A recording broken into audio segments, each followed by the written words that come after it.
చెమట పడుతుందండి. ఇడ్లీలో 2 చెంచాల ఉప్పు తగ్గించు లక్ష్మి. ఎలాగో మనం పేదోళ్ళమే కదా, కనీసం ఉప్పు ఖర్చైనా తగ్గుతుందనుకో.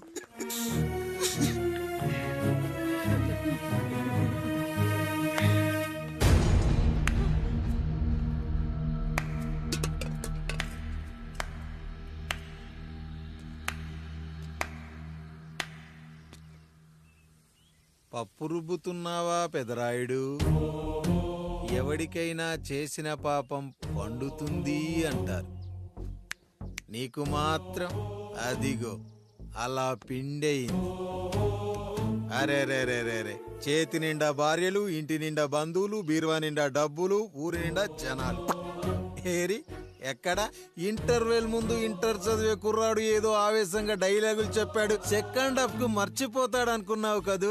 మర్చిపోవడానికి నువ్వు నాకు ఇచ్చింది అప్పు కాదు, ద్రోహం. అమ్మ వచ్చిన ప్రతిసారి అడిగేవాణ్ణి, అమ్మా నాన్నెక్కడా అని. నీ గురించి తెలిసాక నీ ముందుకొచ్చా, నీ బ్రతుకుని ఇక్కడి దాకా తీసుకొచ్చా. పిక్చర్ అభి బాకీ హే మేరా పితాజీ. నిన్నిలాగే వదిలేస్తే ఈ ఆండ్రాయిడ్ తో వదలవు. సామ్సంగ్లు, హెచ్టీసీలు, లెనోవాలు అంటూ కనిపారేస్తూ మా అమ్మ లాంటోళ్ళ కోసం తిరుగుతూనే ఉంటావు.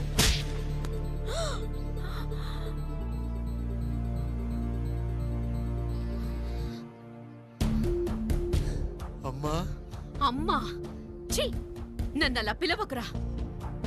ఎవరిని పట్టుకొని ఎన్ని మాటలు అంటున్నావురా? రాయికి వరమిచ్చిన రాముడు దేవుడైతే, ద్రౌపదికి చీరిచ్చిన కృష్ణుడు దేవుడైతే, నాకు బిడ్డనిచ్చిన ఆయన కూడా దేవుడేరా. ఏంటి, ఇలానే వదిలేస్తే బిడ్డల్ని కంటూ వెళ్తాడా? అసలు ఆయన కంటూ సొంతంగా ఒక్క బిడ్డ కూడా లేడు.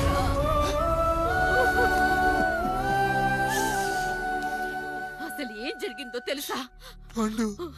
మీరుండండి అయ్యా, ఉండండి. మొదటి భార్యని చేసుకున్నాక పిల్లలు పుట్టలేదని రెండో పెళ్లి చేసుకున్నారు. ఆవిడకి పుట్టలేదు. మూడోసారైనా తగులుతుందనుకున్నాం, తనకే పుట్టలేదు. పిల్లల కోసం పెళ్ళాలని మార్చాడే కాని వాళ్ళని వదిలేయలేదురా. అదిరా మా పెద్దయ్య మనసు. ఆయన దగ్గర బాణం ఉంది కానీ లేదురా, అసలు నీ తండ్రి ఎవరో నీకు తెలుసా? తెలుసా? ఇదిగో ఈ కాముడేరా నీ తండ్రి. గేదె నల్లగా ఉన్నంత మాత్రాన పాలు తెల్లగా ఎలా ఉన్నాయనే కదరా నీ ప్రశ్న. దానికి సమాధానం చెప్పాలంటే, ఒక వర్షం కురిసిన రాత్రి నేను 9వ నెల బాలింతగా ఉన్నప్పుడు.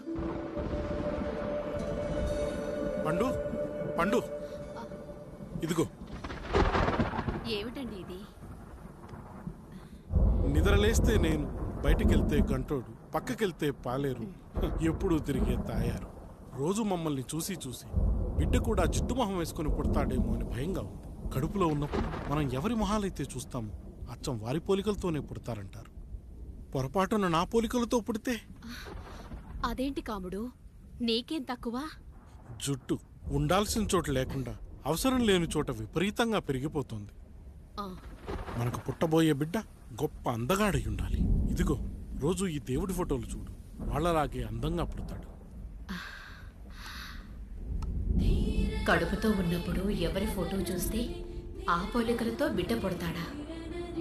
కనిపించని దేవుడి పోలికలు నా బిడ్డకెందుకు? ఈ ఊరికి దేవుడు రాయుడు. నా బిడ్డ ఆయనలాగే పుట్టాలి, ఆయనలాగే పుట్టాలి.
ఏంటి పండు ఇలా వచ్చావు?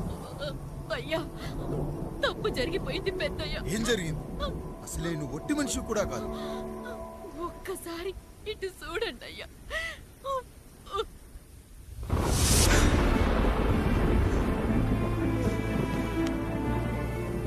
వీడేంటి అచ్చం నాలా ఉన్నాడు? అసలేంటి, ఎందుకు ఇలా జరిగింది?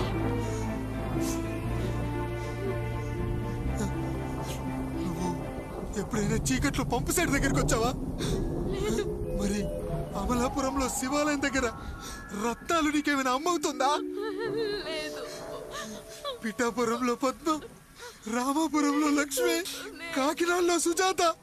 అయ్యో దేవుడా, అయ్యా, అసలు ఇదంతా ఎలా జరిగింది పండు? అయ్యా, ఇదంతా కాముడి వల్లే అయ్యా, కాముడి వల్లే. కాముడా? కాముడు కుటుంబానికి నాకు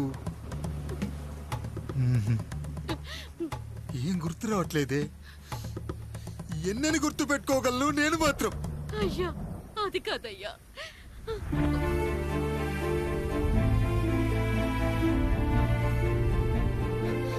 అలా రోజు మీ ఫోటో చూసి చూసి అచ్చం మీలాగే పుట్టాడు. అయ్యో, నా పోలికతో బిడ్డ కావాలనుకోవడం ఏంటి పండు?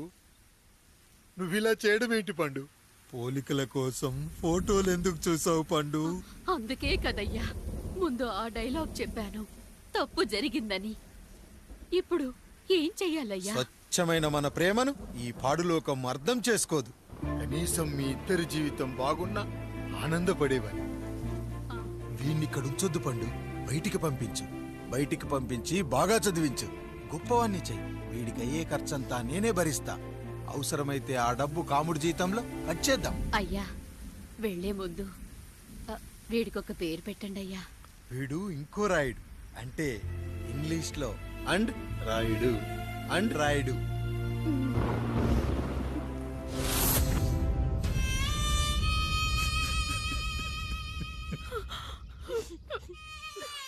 ఇదిరా నీ కథ, నా గతం.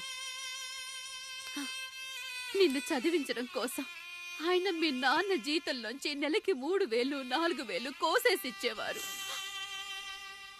అప్పుడు ఆయన పడిన బాధ పగవాడు కూడా పడకూడదు. చూసావారా, దేవుడు లాంటి పెద్దయ్యని అనవసరంగా అనుమానించు ఎంత పెద్ద తప్పు చేశావో అర్థమైందా? ఒకడు నిమ్మకాయ పెట్టి పసుపు వేసి ఉప్పు కలిపి పులిహోర చేయొచ్చు, కానీ ఆ పులిహోర ఎప్పటికీ దేవుడి ప్రసాదం. నువ్వు ఆ దేవుడి ప్రసాదం. ఇక ఆయనే మీ నాన్న. చూసావా అమ్మా, ఈ రోజు నుంచి నాకు 3 అమ్మలు, 2 నాన్నలు. నీకు మాత్రం ఒక్కడే భర్త, నాన్నకు మాత్రం ఒక్కటే భార్య. మా నాయనే. అయ్యా, బిడ్డను ఒక్కసారి ఎత్తుకొని తిప్పండి అయ్యా. బాబు, నాన్న,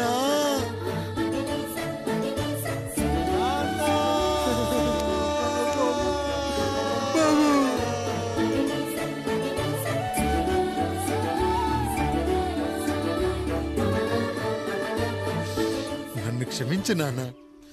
ఇప్పటికైనా నిజం అర్థం చేసుకున్నావు. అది నాకు చాలురా, చాలు. చాలదు నాన్న, నిన్ను ఏలెత్తి చూపిన జనంతో చెయ్యెత్తి దండం పెట్టించాలి. అన్నయ్య కంటే ఆస్తి ముఖ్యమనుకున్న మన కుటుంబానికి గుణపాఠం నేర్పించాలి. ఇక నాకు వదిలేయ్ నాన్న, నేను చూసుకుంటా.